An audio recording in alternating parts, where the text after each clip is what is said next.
what's up? This is the Big Twizz Show. Thanks for tuning in. Hit the subscribe button. Let's get those likes up so I can bring you this free game. Big Twizz Show. The Big Twizz Show.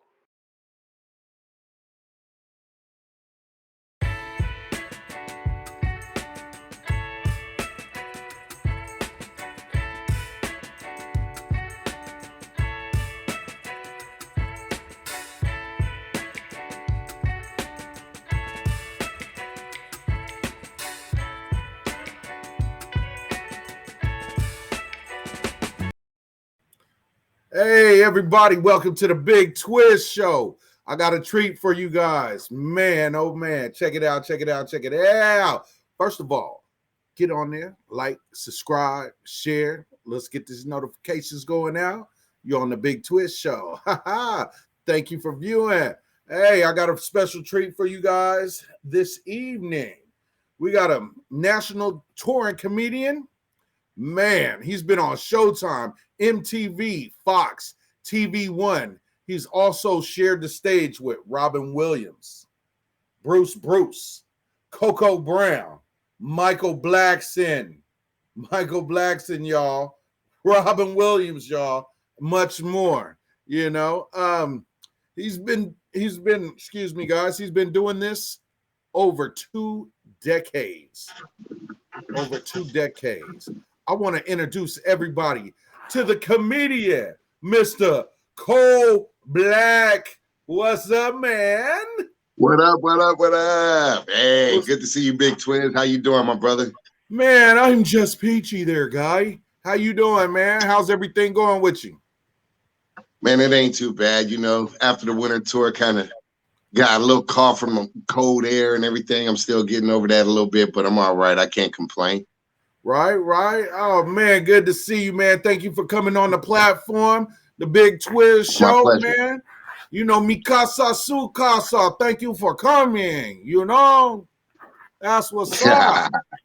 Well, hey, man, let's get into some questions, man. Let's get into your childhood, man. How was your childhood growing up, brother? Well, you know, I was an Air Force brat. Come from an Air Force family. My dad was Air Force, my grandfather, uncles, a lot of Air Force. So we traveled around a lot, which was cool. And traveling, I think, is what you know, kind of gave me that savvy to be able to talk with people and interact with people because I was always the new kid. You know what I mean? Like being a new kid was fun.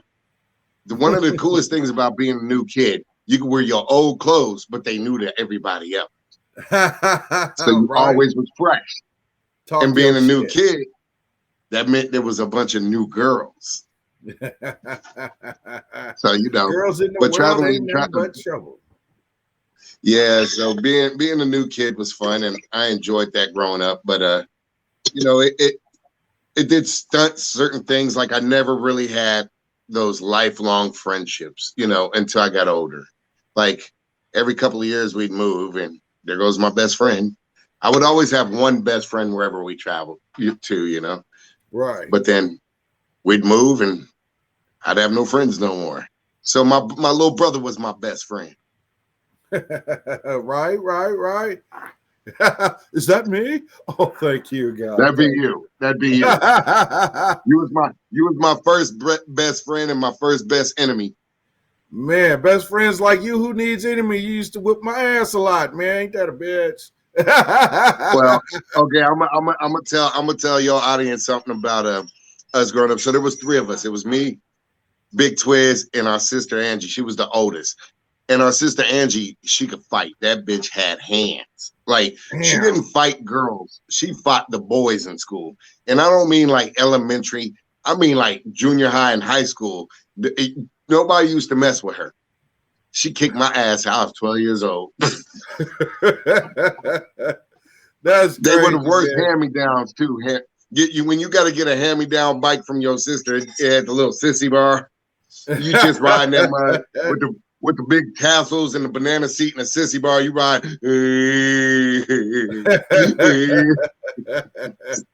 That's funny, man. You crazy. Hey, well, check this out. Let's get into this, man. What influenced you to be a comedian? You know, a lot of kids don't grow up, man, I want to be a comedian. what influenced you? What sparked that thing in your brain that, hey, I want to be a comedian. I want to tell jokes for a living. Let's get into that. Well, to keep it real, like I never thought that I wanted to be. I never thought of being a comedian. We used to watch a lot of comedy growing up. Like when we was little, I remember we'd go visit my parents in Pittsburgh, Pennsylvania, and they had a basement. And in the basement, they had a record player.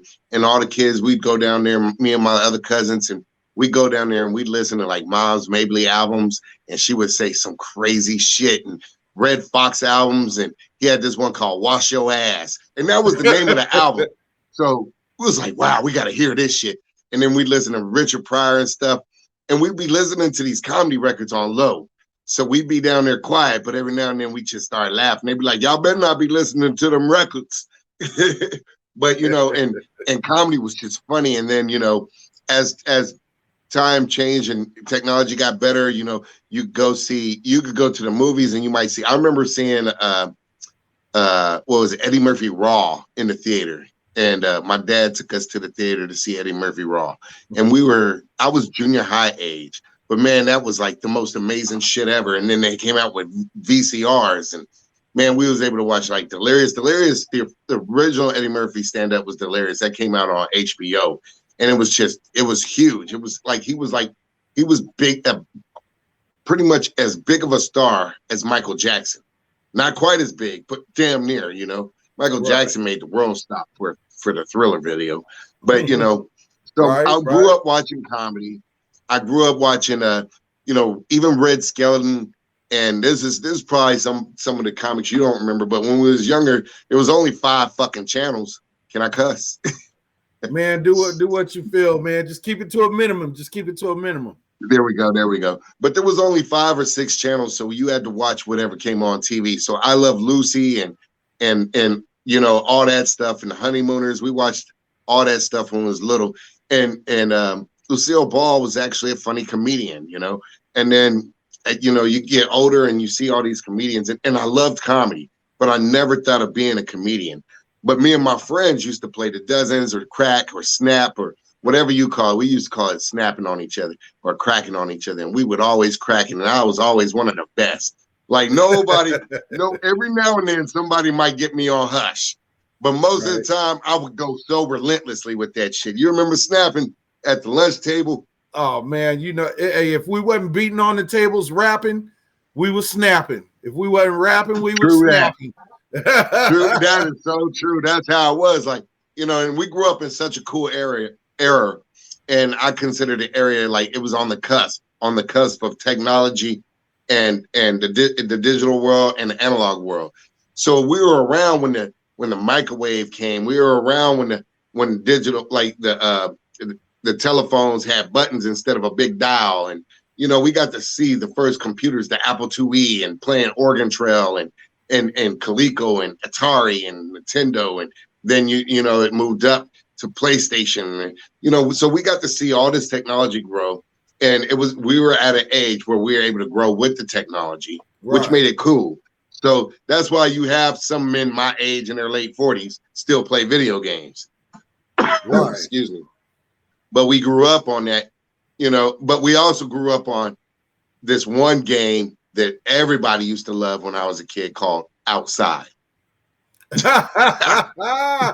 tell us about Outside. Run and go get it. Outside was Las Vegas for kids. Like whatever happened outside, you didn't tell about it unless you went in the house crying. There was always some kid, they threw rocks at me.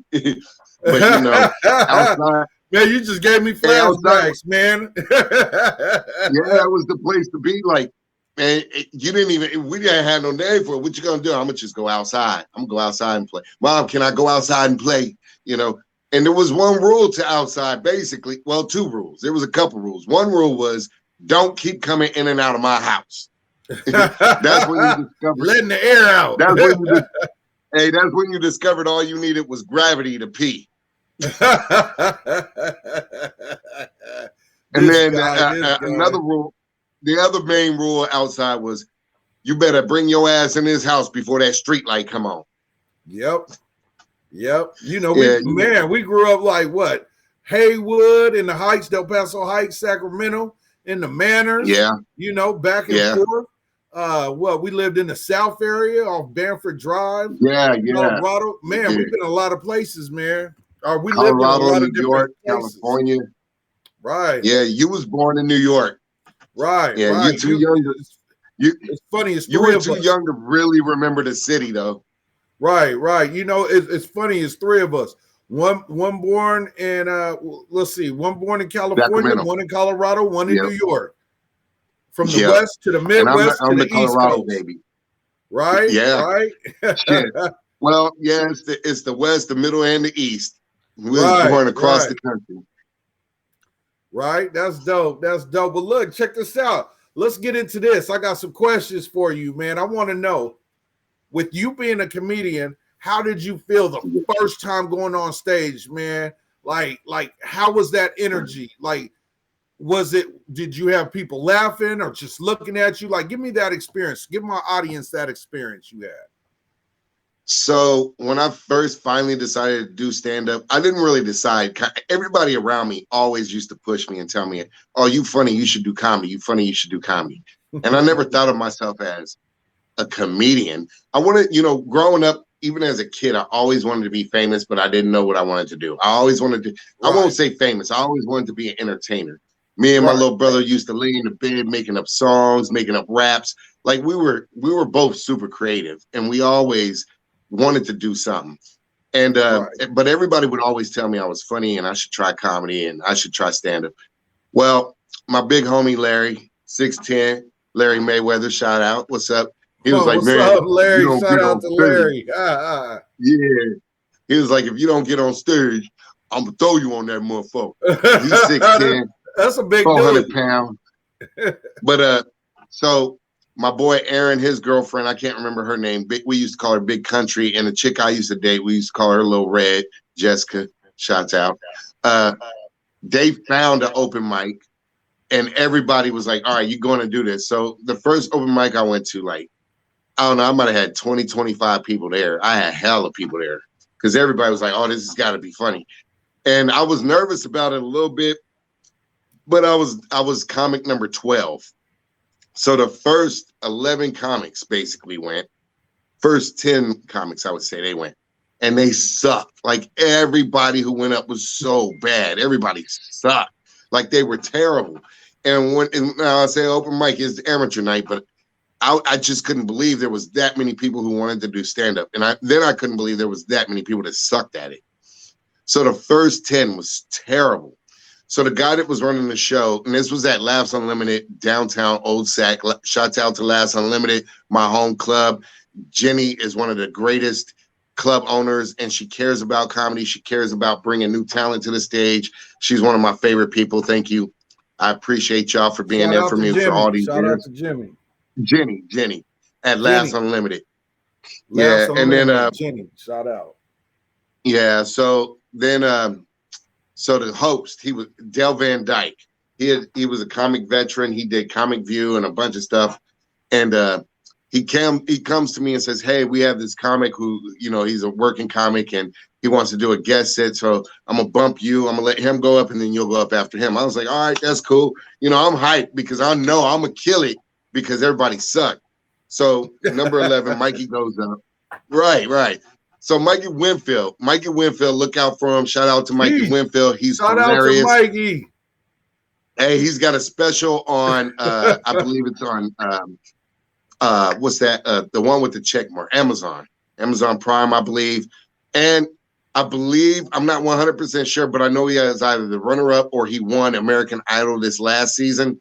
Mikey Winfield, hilarious dude. He was in the movie, I think it was called Pimp. But check out Mikey Winfield, one of my favorite people, one of the nicest people I've ever met. He's a great dude, man. I think he really got about 52 teeth in his mouth. Man, when he's frowning, he's like this. That's what I was like. Hey, he's a good dude. He's teeth and afro. Yeah, that's a good dude. Shout out to Mikey Winfield. Shout out, brother. But yeah, so Mikey goes up, right? And he crushes it. Like, he's hilarious. It was like I was watching Eddie Murphy or somebody. Like, he was so funny. and he was a professional comedian. He was hilarious. I forgot that I had to go up next, you know. So then he gets off stage, and I was like, dude, you were real funny. He was like, thank you, man. Thank you. He's always a nice dude. And then the host, he goes, the host, Dale Van Dyke, he's like, hey, this guy coming to the stage, this is his very first time. I want y'all to give it up for Cole. And I was like, oh, shit, that's me. So the audience goes crazy because, like I said, they was loud. It was crazy. Like, I brought about 20 people, 25 people. Right. So I go on stage, and I just tell this story, and I tell my little story, and they laughed, and it was good, and I got a good reaction. I was nervous, so I spent the whole time wiping the back of my neck, like kind of trying to stay your neck. Oh, you get nervous, your hot dog start sweating, huh? I was like, ugh. Yeah, I was a big dude at that time, but so you know, I did right. it, and then when I finished, they gave me such a good applause. And Dell, you know, he was like, hey, that was his first time. Y'all give it up again. And it went really well. And I just couldn't believe how good it was and how great it felt. And like seeing the way that people laughed and react, man, that shit. From that point on, I was like, I just had the bug, bro. I was a comedian from that point on. Right. Is it hard to come up with material, or do you get up on there and you just freestyle sometimes? And, you know, I know you got to forget your stuff. Like give us that experience. Let's start with forgetting your stuff. Let's start with when you go up and you forget your material. Well, there's, you know, one where I get the materials from my life, so it's hard to forget anything from your life. But, you know, you have your set ready. And there are times where you'll forget a joke that you wanted to do, but you just move on. You grab something else. Like the way it is, it's hard to explain how a comedian thinks on stage because you're on fly. So you have to process so fast, and you develop that muscle over time. Like you're telling a joke, and as you're telling a joke, you're setting up the next joke. And as you're setting up that joke, you're thinking about this other joke and how it can segue and be like a callback to the joke you're telling currently. While somebody over here done spilt their drink and the waitress is talking a little loud, and this is going on, and you may react to that, so you have 50 things going on in your head at one time as you're performing, and the audience can never see this. They never understand this. That's why a lot of times people think, oh yeah, I could be a comedian. Be like, you don't know what it takes to get there, and you don't know what it takes to have that type of dedication and mentally. Right. But it's really hard. It truly is. And the only reason why it looks easy is because we developed that craft. Like what they say, 1,000 hours to master something. Right. And trust me, I don't put my thousands of hours in. Right. But yeah, so like there's definitely times where you're on stage and you forget something, or there'll be a time every now and then I'll be telling a joke to set up another joke. And as I'm telling a joke, something happens. I get distracted and forget what the hell I did. And then as soon as you go, every comedian I think damn near does this. When you get off stage, you go, damn, I meant to tell this joke. Damn, I forgot that joke. I forgot to follow. So it's like that. But you improvise and you keep it moving. Right. That's what's up. Well, tell me this. Yeah. How do you deal with hecklers? Now, like, is it a good thing? Is it something that throws you off? Like, how you deal with the hecklers, man? Tell us that situation. Well, I'm going to tell people like this. Some people think they're going to go to the show and be a heckler and it's going to help the show. You're not helping anything, but you look like an idiot. Right. And the reason I say you look like an idiot is because you fucking with a real professional. Like, I'm going to say something that's going to hurt your feelings and make you look stupid. So don't do that. Leave the professionals to their job. They don't need no help. You wasn't there on a special helping them. You wasn't in there doing practice shooting in the gym. Like, but you know what I'm saying? Whatever he said. But hecklers, I don't get a lot of hecklers. I think my size and demeanor helps me. Like I've seen hecklers harass smaller people or people that look like hecklers usually mess with people that bullies mess with. The people who look weak. You know what? I could dig that because I know I went to my first Raiders game, and we Bronco fans, right? So I went to my first Raiders game. Huh? I said, Bronco Nation, let's ride. Look, man. Yo, first of all, man, that stadium is not built for big people. Man, one little cheek was in that little ass seat, and I had this old lady. She was about 103 next to me, like, move, yeah. I'm like, don't your old ass need to be at home in a bed somewhere? Shit, smelling like Geritol, Ben Gay and shit. Anyway, man, and my homeboy, he was 6'7". He's about 6'5". He's right next to me. He used to play ball up at Chico State. Shout out to my boy Jay. But yeah, man, these people were messing with little people, like the little people in the little Bronco stuff they're with their dad, and they were messing with the little weak looking people, throwing stuff at them. That's how they do. Like, damn, that's how they do. Cool. He's here with his son. Y'all throwing shit at him. Yeah, I understand. I've seen it. And you know why? It's people like that. They don't want no smoke. You know what I'm saying? Like when I smile, I might look nice, but a lot of people, when they see me and find out I'm a comedian, unless they've talked to me, they be like, "Damn, you're a comedian. I wouldn't expect that. You look kind of rough." I'm like, "I don't look that kind of rough. Nigga. What you trying to say? You talking about I got a slave face or some shit?" It's like a gangster. A gangster, he see another gangster. He don't want no problem with that gangster because he know he gonna bring it just like he gonna bring it. So he gonna think twice. True. You feel me? Exactly. So exactly. I feel you. But so because of that reason, I think that's why I don't really get too many hecklers. But when I do, man, you got some classic heckler lines, and then you got some stuff. And since I used to cap and snap on people in junior high and high school, and we used to do, man, I'll get on your outfit real quick. I'll be like, "Oh, what you got dressed in the dark? What you got a strobe light on?" And you had a strobe light on in the barbershop when you got that haircut, like, you know what I'm saying? Like, you don't want to mess with me because I am quick with it.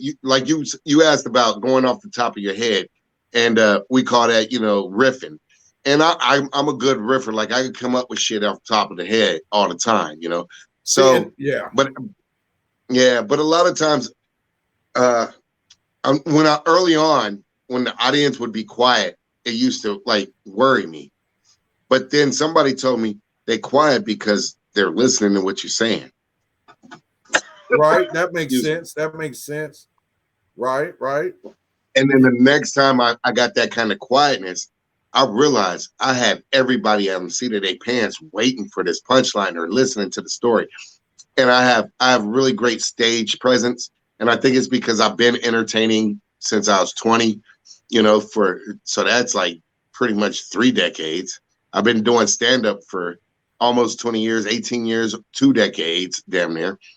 And, so that stage presence and that confidence, it translates. And then the audience, when you're saying something that the audience can relate to or they want to hear, they just follow you anywhere you go. I remember one night, let me give you a funny-ass story about this one town, Cottonwood, Idaho. Cottonwood, Idaho. That exactly. Don't sound right. I got to hear this. Go ahead. Well, one, the booking agent who booked it, I was with Jason Wrestler, very good dude. He just got off of doing a Comic View or Comedy Central special, and I went on tour with him. This is my early tour, and he would not tell me the name of the town till we got almost there. So the town right before we got there was called Whitebird, and I was like, Whitebird, Idaho. I said, man, this sounds more and more Klan the further we go. And then he says, well, then the next town said Cottonwood, and then he said, oh, okay, this is our town. I said, Cottonwood, Idaho. I said, dude, I know I'm gonna be the only nigga in this town. I said, I don't know how I feel about this, bro. Well, cotton and wood. What is this? You pick that cotton, I'm gonna hang you from this tree. What the hell? Well, the good thing about it was in a part of Idaho didn't have no trees. Be hard to hang a brother from a bush. You know what I'm saying? But yo, that's crazy, man. That's crazy. Yeah. So I do the show, and now I start off strong. Man, I got this audience. I take them everywhere. They go with me, dude. I'm killing it so much, and the audience loves me so much. I literally basically called every woman in the audience, not at one time, but individually, some sort of bitch. I was like, bitch, yo, this bitch, oh, that bitch. Yeah, they didn't care. At the end of the show, They still all wanted to take pictures, and they still all wanted autographs. And I didn't even know it, but the owners was charging everybody $10 an autograph. And so at the end, they gave me a Crown Royal bag full of money, bro. I was like, hell to the yeah. Oh, that's what's up. That's what's up. You know what? Like going into certain situations that you're not sure of, or you've never been to this place, do you have to sometimes, like, do you go in and see the crowd and might have to switch up what you're about to say, or you just knock it out? Like the different crowds, you got black crowds, all Mexican crowds, all white. Sometimes, yeah. So like if I have a black audience, then I'm free to be myself. You know, even though I speak the King's English very well, you know, education helps a little bit. King's English. The King's English. No, he didn't. Oh shit! You know what I'm saying? You just put it back 100 years, but yeah, you're right. Hey, it's the King's English. That's funny. I don't know no nigga in Africa that was speaking no English before the king came through. That king, the pink king. Right? Like, oh my god. My bad. But no, so like when I have a predominantly black or minority audience, you know, Hispanic or something like that, I could speak my language. I could talk the way I want to talk. I could say it how I want to say it. There's things that they're gonna identify with that a white audience really is not gonna identify with unless you get a poor white audience. But even poor white people are different than poor minorities, you know? Right. Like we got our ass whooped and they literally got beat. Like they got child abuse. We got child abuse, but they got child abuse in a whole different way. White people is why they got child abuse laws. Because Mexicans and black mamas and Puerto Rican mamas been child abusing us for decades, centuries, and millennia. Okay, speak that shit. Speak that shit. But you know, white parents do different things like chain their kids to the bed and leave them there for months. Like, why your kid duct taped to the wall? But yeah, right? So what I was saying is like I'm able to talk in a way where, you know, that's more natural to me. And then when I'm with a predominantly white audience, I'm still saying the same shit. I don't use the same slang. Like, okay, this is a little outdated, but you might say like a sister be in the audience, or you talking about, hey, I went out and I picked up my girl and her hair was on fleek. Black people will know what that is, but white people ain't gonna know what that is, you know? And I know that's an outdated term now, but fleek, I still like it. It sounds so corny. Be like, man, my look at that.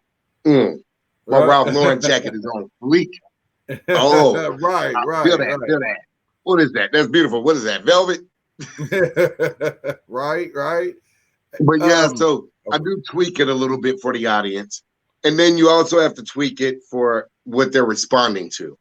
Right. So the very first, like, I would say 20 seconds of any comics act is kind of throwing shit out there to see what kind of feedback you get. So you throw out the bait to see what kind of sharks is out there. So some audiences, to be honest, some audiences aren't that bright and they just want dick jokes. You know, that's all they want is dick jokes. And then some audiences are a little bit smarter and you have to hit them with a little bit more creativity. And, you know, you could say certain things like, for instance, you might be able to say, like, a dumb audience, and you know if your audience is dumb or not. And it sounds bad to say that, but America's full of dumbass people. Not that I'm the smartest person, but I'm a little smarter than some of them dumb mugs. But I'll say that. But like, so for instance, I have a joke. I'm not gonna tell the whole joke. I'll just tell a piece of it. There's one joke when I say, she stuck her finger in my booty. That's for the dumb audience because they don't understand it. But the more refined way to say it, where you have a smarter audience, is I did not know that woman was a proctologist. Hey, you had to really use that as an example, huh? Yeah, well, I know it makes it sound weird, right? Sound weird. Suspect. No, that was some childhood, what you call it, constipation shit. Hey, check this out. Tell me this. I know you got some road stories that you want to share with us, man. Over here at the Big Twizz Show. Give us some road stories, brother. Well, Cottonwood, Idaho was a road story. Here, I'll give you another example from the same tour. As a matter of fact, this tour, me and Jason Russell really need to make a film about it or write a book or something. Shout out to Jason.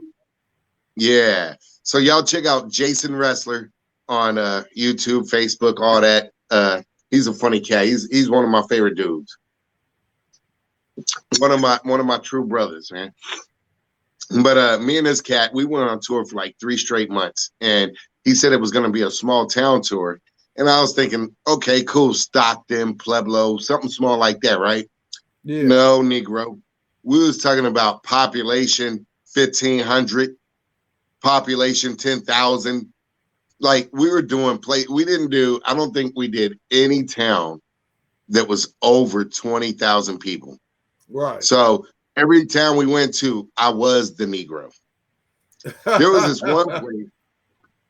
Hey, there was this one place, and you could hear a dude on the phone, bro. Like I got off stage, I was out back smoking a cigarette, and he was like, "Bro, you should have came to the show, man."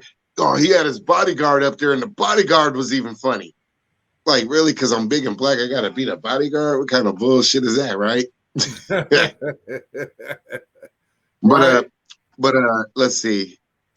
Okay, I'm gonna tell you the story about the night we got chased by the Klan. Oh wow! What state was this in? This was in Wyoming. Wyoming got chased by the Klan. Yeah. Oh man, let's hear Which this. Which is funny because ain't nothing but white people in Wyoming. How the hell they become prejudiced like that, right? Ain't no trees. It's like that part in Idaho. Ain't no trees. Just got to hang a brother from a bush. Right? Excuse me. Idaho. But yeah, so okay. So we go up, we do the show, and I'm featuring at this time. This is my first tour. Jason Wrestler's headlining. He's a white dude, for those that don't know. So I do now we get there. We had hell. We went through hell to get there. And we got there like maybe almost 2 hours late. But the audience stayed. The club was sold out. Like they had standing room in the back. It was sold out. But these people been there for 2 hours waiting on us to get there. Excuse me. So they're lit up. They drunk as fuck, man. I literally get out of the driver's seat, walk into the club, went straight on stage, wearing shorts, which I never do, shorts and a t-shirt, because I had to get on. So I get on, killing it. Man, I destroyed this audience. Jason gets up. He's up there. He's killing it. Well, there was a dude talking on the phone. I guess he was calling his buddies to tell them to come to the show. I don't know. Jason says, "Hey, buddy, you're on the phone. You know there's a show going on." He was like, and the dude throws up the finger like 1 minute, right? I was like, okay. Now I'm sitting at the bar in the other room, but I can see this. And so Jason, this is how long ago it was. It was years ago. Jason says, "Hey, buddy, does that phone have roaming on it? Like you could go other places, you could roam on it?" And the guy's like, "Yeah." He said, "Well, good. You could roam your ass right up out of here, right?" Audience went crazy. Yeah. Right. The audience goes crazy. They start laughing. Dude stands up. He's about 6'3", 6'4". He's got a black eye. Just looks like a straight up hillbilly. And they get in an argument. The guy leaves. It's like, okay, Jason's doing his thing. The audience is rolling. They're having a good time. I'm talking to the bartender and this little midget guy that had these sharp teeth and his glasses was thick as shit. He looked like a little white gremlin. Intelligent gremlin, huh? Not intelligent. Just a little white gremlin with thick ass glasses. Glasses didn't make him no kind of intelligent look. Huh? Hey, his glasses were so thick it looked like they went from the rim to his eyeball. Damn. I got but anyway, so I'm talking right. I'm talking to them, and all of a sudden that guy comes back in, and he comes back in with these 2 other giant Vikings. They look like Vikings. They at least 6'6" and 6'7". They blonde hair, just big ass white boys. Yeah. And I look, and the little midget says, "Oh shit, they're Klan." And I said, "What?" And the bartender said, "Yeah, they are Klan." I was like, "Oh hell no, man! Get a gun, get something, call the cops, do something." They was like, and one of the blonde ones, the big blonde one he had a big braid in his hair. He was like, "Is that him?" And he was like, "No, that Negro was funny, man. Buy him a beer." So they bought me a beer, right? They're like, it's that white motherfucker in there. We're gonna get him. So they go in there to get Jason. They bought me a beer. Right. And I was like, are you sure I'm like, you sure they clan? I'm like, I gotta go. And they're like, Jason disappears. The audience rushed these guys out. They get them out the front door. They lock the bar. They have us in there. We can't find Jason nowhere. Look everywhere for him. A few minutes later, he comes out and he's like shivering. He's like, woo. I'm like, where'd you go, man? He was like, I went in the walk-in freezer, man. I saw this thing. Richard Pryor said the freezer is the safest place to go. I was like, how your white ass get the clan chasing us? That's crazy. So then, the people was like, yeah, they clan. I'm like, this is the dumbest shit ever. They bought me a bear. These is the most confused Klansmen I've ever heard of. So anyways, we had to wait it out. We tried to get them to call the sheriff, but it was after 10 p.m. They were like, oh, the sheriff's in bed. He probably, like, what the fuck kind of hillbilly? What in the hillbilly is this? Right. Yeah, we were in a place called Upton, Wyoming. Population maybe 10,000. So we drive over to the hotel we're staying in, which is the only motel in the place. So we decide to hide the car behind a school bus. There was some school buses parked. So we hid the car kind of between them, because we got California plates. We figured when the sun comes up, we getting out of town. We go up to our room. We pick up the phone, Well, actually, we tried to lock the door, but the door wouldn't lock. So I pick up the phone, and I'm hitting the thing like a scary movie, and there's no dial tone. I'm like, what the hell? And Jason looks at me, and he's like, man, I've only been black for like 30 minutes now, and I already hate these white people. That's funny.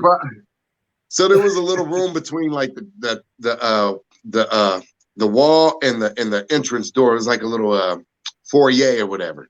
So we plowed up the furniture. We put chairs and the mini fridge and table between that to lock the door. We slept on top of the blankets and waited for the sun. The moment the sun came up, we got in the car and bounced, bro. That shit was like being in a movie like Hostile or something. That's crazy, man. Hey, that's a hell of a story. That's crazy. Oh, man, it was crazy. It was crazy, bro. It was crazy as hell. Out. Oh, go ahead. Oh, no, I just was saying it was crazy as hell. But that tour, like, he got kidnapped by this big old girl one night. That shit was funny. I'm going to have to come back and tell you a new story every time. Exactly. You know what? With that said, you guys, hit the thumbs up. Please subscribe to the Big Twizz Show. I'm bringing you comedians like my brother Kul Black. Do you have any shows that coming up anytime soon? I'm not doing that until Valentine's Day, but I do have a podcast I would love you to check out if you're listening. It's called Hella Inappropriate. Me and my wife, we talk about some of the craziest shit going on in the world, and we talk about crazy shit going on in the bedroom too. It's a no-holds-barred podcast, but it's full of good information. Even though it sounds crazy, you're going to get something out of it. And hopefully not hurt you. Yeah, it's dope. It's dope. Well, check this out.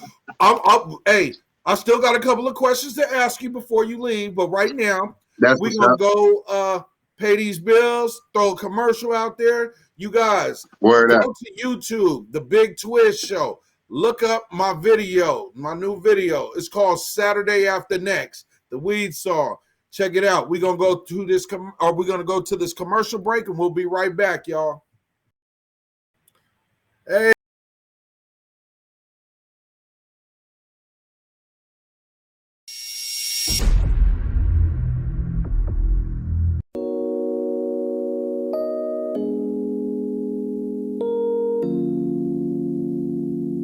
It's the B Brothers, baby.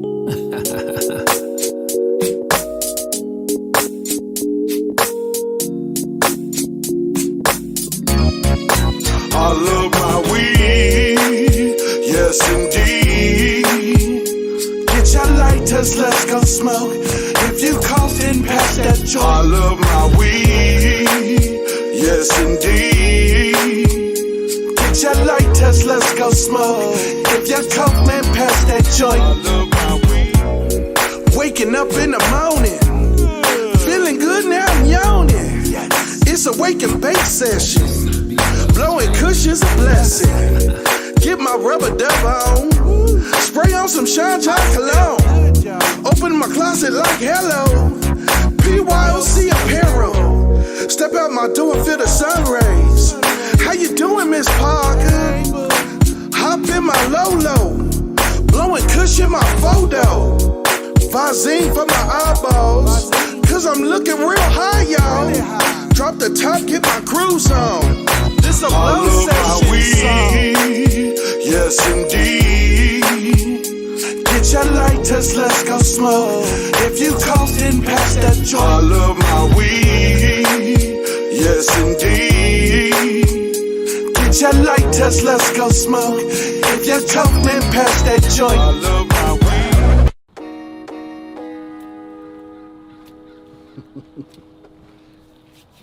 Hey, Miss Parker. Oh, hey there, baby. Oh, shit. Are you okay, baby? I know they ain't laughing at me. They sure are, baby.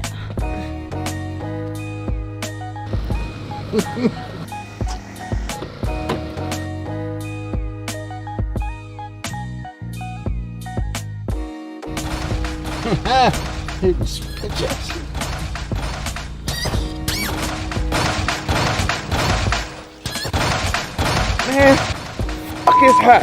What the fuck is a Big Twizz any goddamn way? Nigga better pay me for this shit. That ain't even no lowrider. I can't stand him. Stepping into the function. Socks high like a cholo. Aztecs be my kinfolk. Bring peace with that green smoke. Atmosphere looking real proper. Little mama on Big Papa. Looking sexy in a bathing suit. High heels looking real cute. I was thinking, is she Asian?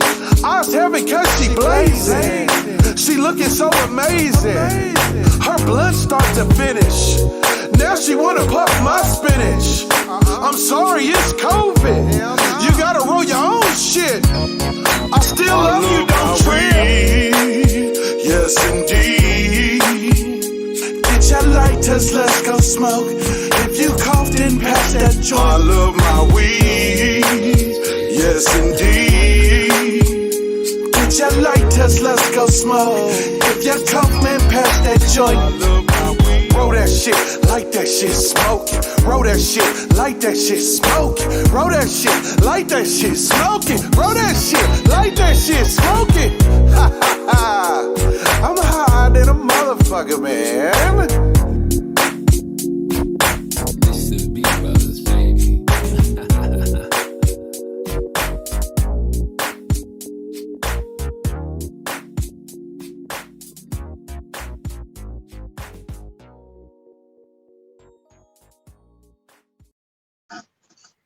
All right, we are back. You are at the Big Twizz Show. We got on Kul Black. We got Kul Black.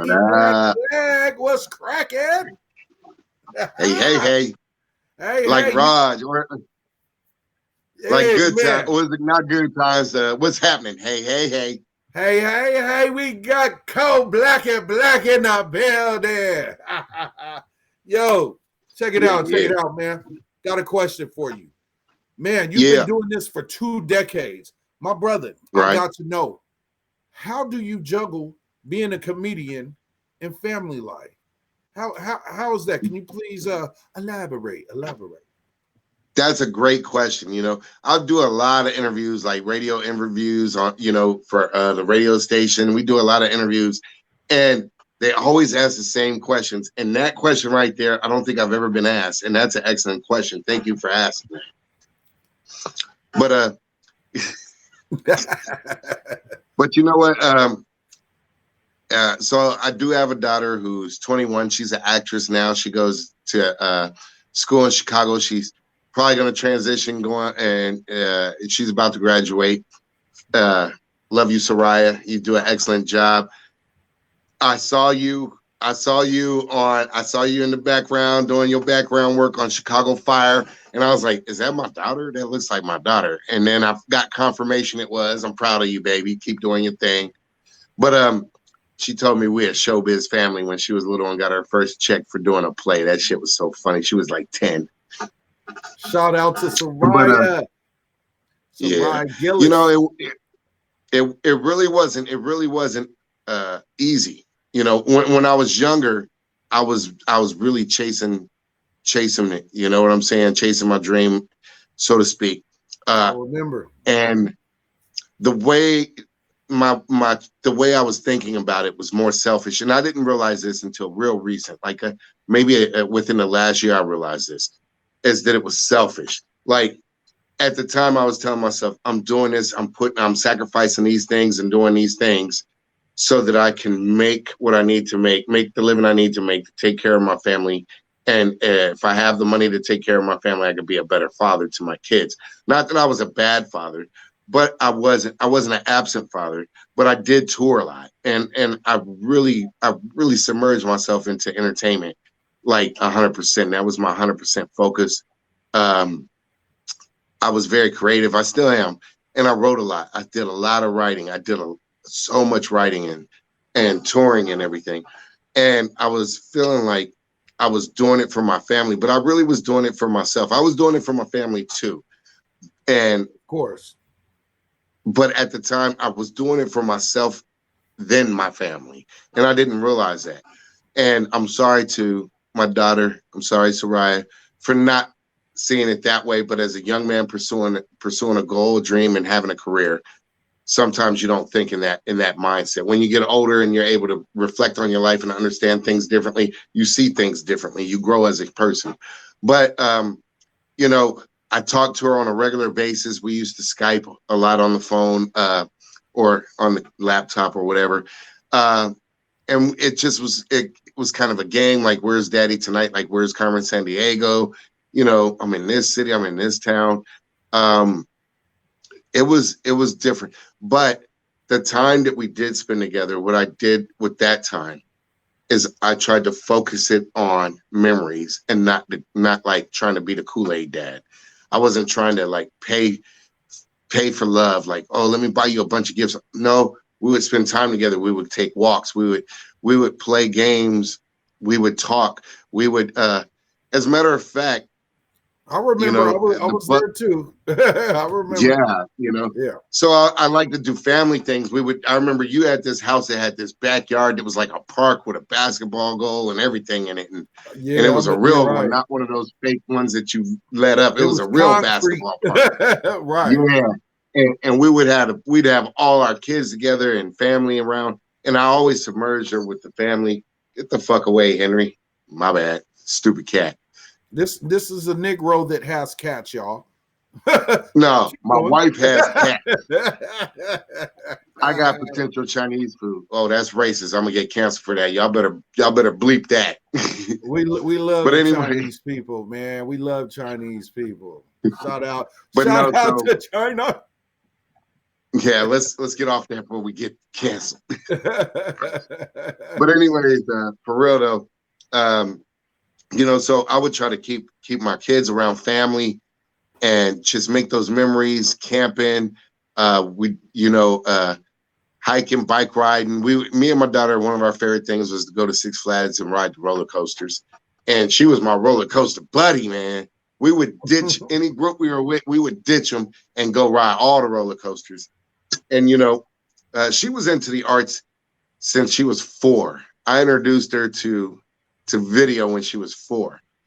I had got a new green screen and I wanted to test it. And we spent the whole entire day making little skits. And we made a video of it. You can see it on YouTube on Soraya TV1. That's SORAYA TV1 on YouTube. If you want to check out these skits. Now, they corny, they goofy, but that was me and my little girl.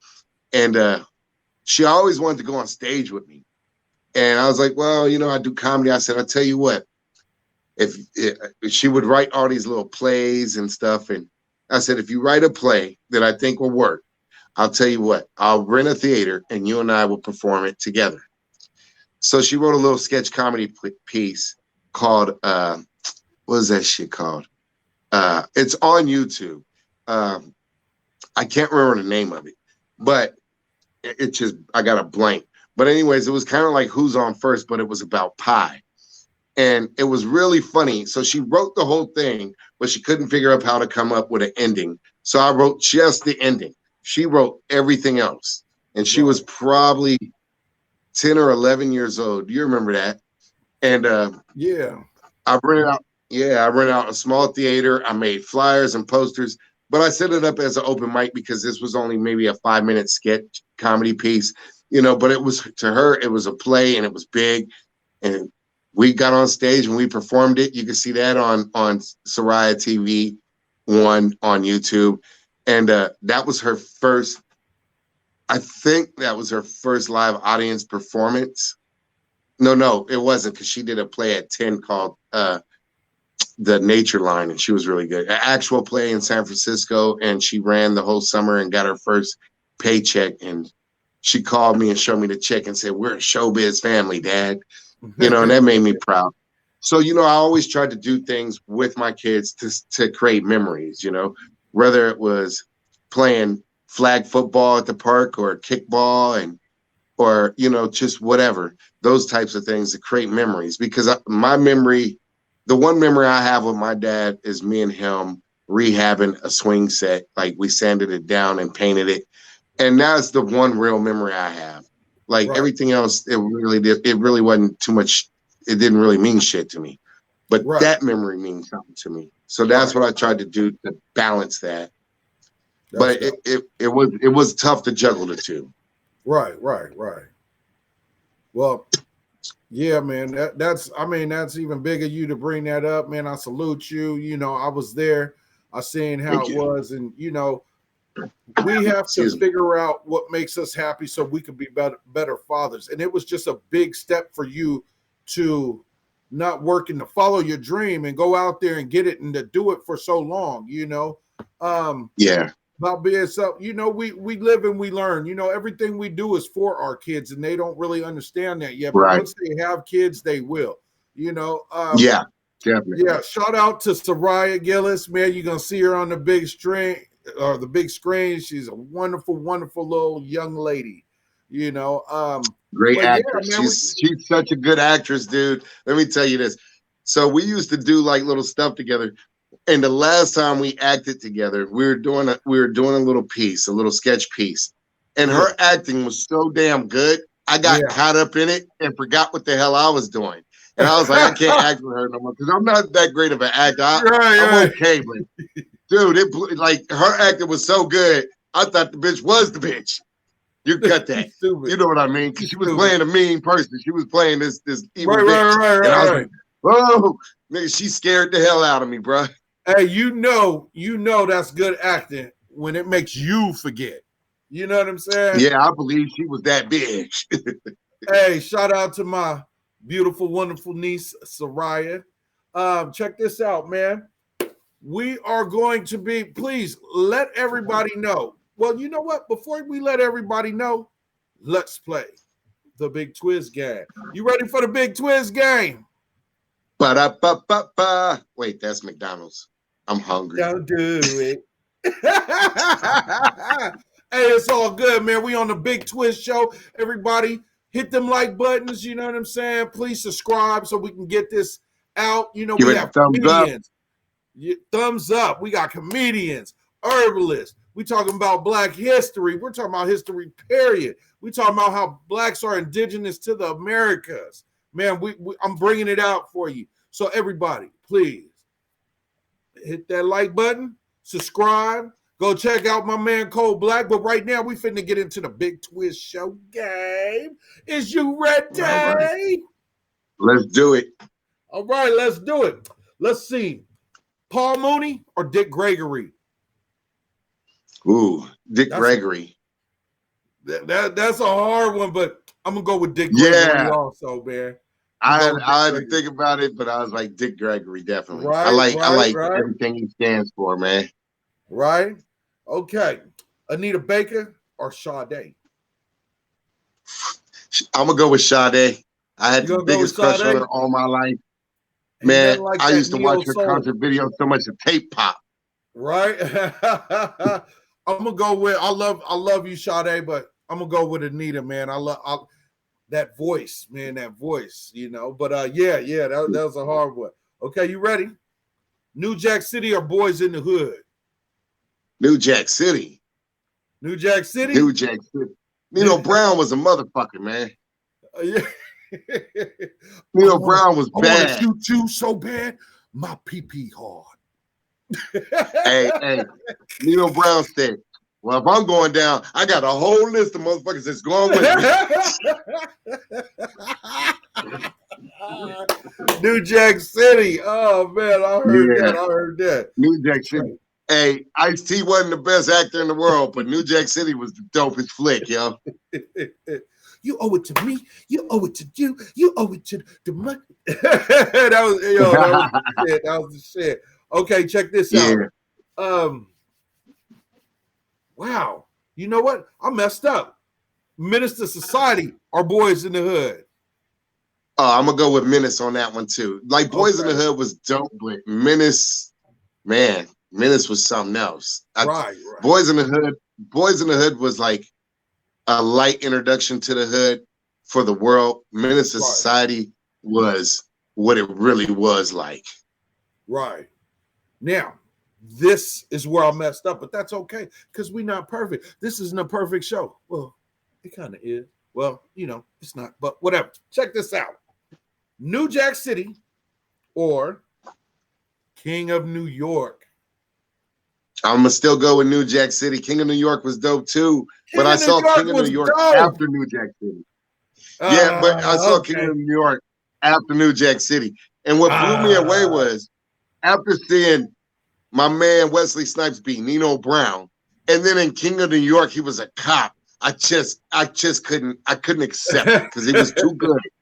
He was too good as Nino Brown. Right. I wanted to be Nino Brown more than I wanted to be Scarface. That's funny. That was funny. Okay, I got another one for you. Now think about this. Really think about this. All right. Big Pun or Biggie Smalls? Bro. Think about it. You know what? Think about it. Big Pun. Big Pun was sick. His flow was ill as hell. Man, I love Big Pun. Ready to Die. Ready to Die to me is the best rap album. There was not one song on that. Ready to Die was like the best rap album ever made, in my opinion. Even though I don't think Biggie was the absolute best rapper of all times, but Ready to Die was definitely the best album. It was a movie. Yeah, it was man. Ready to Die was literal movie. Right, man. Hey, I'm gonna go with who am I gonna go? You right about that? That album, hands down. I'm gonna go with Big Pun on that one. You know, Big Pun. A little. That boy, what? Down in Little Italy. That boy. Oh man, and his son. Shout out to his son. His son is hot too. Oh man. I'm gonna go with Big Pun. Yeah, he real nice. Okay, but that Ready to Die, he took us from the womb to the tomb on Ready to Die. Girls pee when they see me. Hey, what's the more say? No, I do when I see you.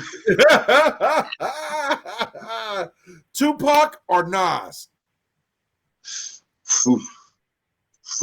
I'm gonna say Tupac. I think he was more influential. I think Nas is lyrically better, but I think Tupac had more influence. Like Tupac he still to this day when I listen to Tupac, it inspires me in a whole different way. Right. And Nas lyrically is the better rapper for sure. Right. But Tupac has something else. Yeah, you ain't lying about that. Okay, I got another one. Felicia Rashad or Pam Grier? Ooh.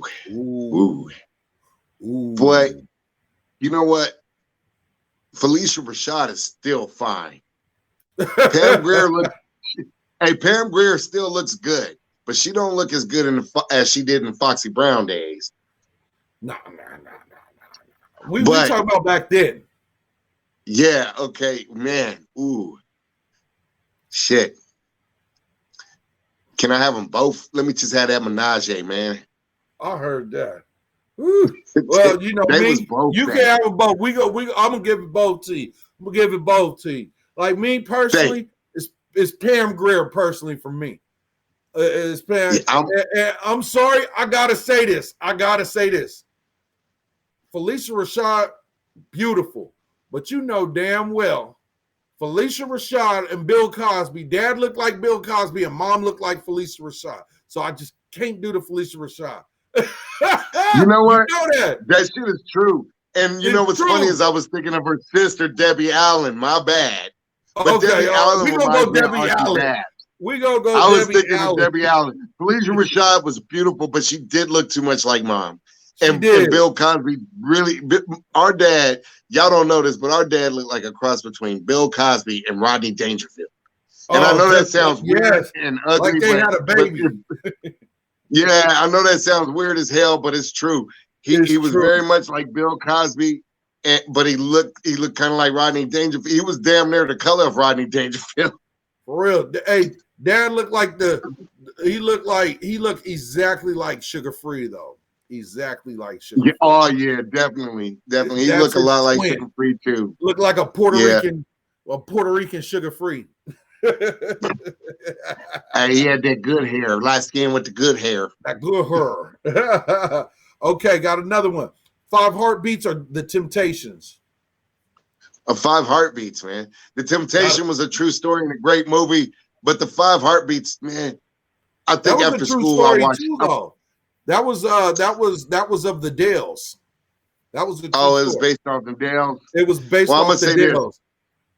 After school every day there was 2 movies we watched pretty much every day. One was Eddie Murphy Raw. 2 was the 5 Heartbeats. You said you was gonna stop all that drinking and drugging a long time ago, so we left you alone. Think you're gonna quit? What? Because I have 1, maybe 2 drinks. I'm an alcoholic. In the night, I kept you guessing. It had me all I be. That was the shit, boy. Hey, when you were singing that, you would sound like the Cowardly Lion. Put him up, put him up. Put him up, put him up. Beat up a hippopotamus, I'll put you from top to bottom. Got one more for you, man. Michael Jackson or Prince? Fuck, Michael Jackson. It's got to be Michael Jackson, man.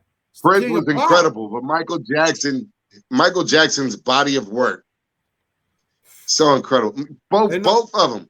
But man, Michael Jackson stopped the world. Remember back in the day when the Thriller video came out and it had an hour long. Before the video, they had an hour making of the video, behind the scenes of the video. It was after the video. So they had the pre-video. It was sponsored by Pepsi. Nigga, it was quiet outside when that shit came on. I think it was on MTV. The whole world stopped. Right. Hey, people got cable just to get MTV to watch that. I remember we had a full living room of people watching this, and the Thriller video was so incredible. It was like a movie.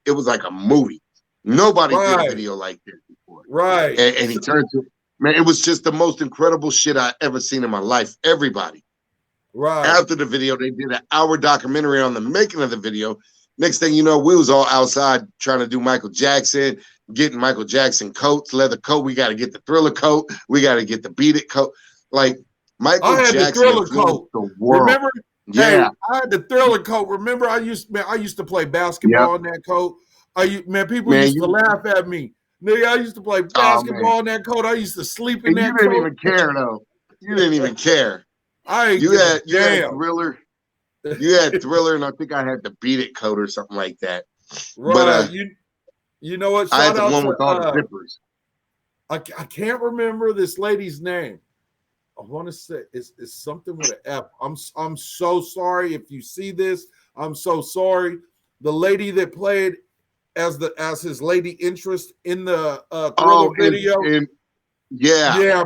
My kids used to I go can't over remember her there to name. her house, you know, Oh and yeah, kick it and hang out. Yeah, she's pretty much the neighbor around the corner, man. Good. She's a real cool chick, man. Shout out to her. she's still just as Right now. beautiful. Huh? She's still just as beautiful as she Yeah, was. I little just short recently woman, saw an little interview short with her. woman, real cool, man. Yeah, she's real Yeah, cool. Well, but check yeah, this man, out, man. Michael We about Jackson changed the world. yeah. There is nowhere you can go on this planet and say Michael Jackson, even to the young kids, the 4-year-old, like people are still Right. raising their kids off of Michael Jackson. There's nowhere on this planet that you can go. And Well, I no would one say knows that 3 most famous people in this world basically are all named Mike, and they all black. Michael Jackson, Michael Jordan, and Mike Tyson. Mike Tyson. Shout out to the I think those Mikeys. are probably I think they're probably the most famous people in the world. Yep. Shout out to the Jackson family, which is my family, Blackfoot Indians. Shout out. Yeah, well, There you hey, go. we're about to wrap it up. Hey, everybody, thanks for tuning in to the Big Twizz Show. You know, hit that like button and subscribe. Mr. Kul Black, can you please lead us out? Let everybody know how to get a hold of you, my brother. Hey, you can check me out on Instagram, Facebook, all those. What's that other one? I'm old, but you could probably find me on what's that on MySpace still. Look, I'm 3 years younger than you. What makes you think I'm not? But nah. So if you want to find me, just put in Kul Black. It's Kul Black on everything. KUL Black. Check us out on Hella Inappropriate. And you can listen to the first 6 episodes. We got new episodes going to be coming out real soon. Yeah, and just keep up with things and enjoy your life. Enjoy laughing and love everyone. Don't have no hatred in your heart. If you hate anybody, let it go. Take a shit. You got to come back and bless the platform, Cole. Absolutely. Thanks for having me. I appreciate your time. I appreciate you having me. You're looking good, little bro. Thank you, big bro. We'll get you back in. Love one. Everybody, thank you. We are out. Deuces. See ya. Peace. All right, we are back.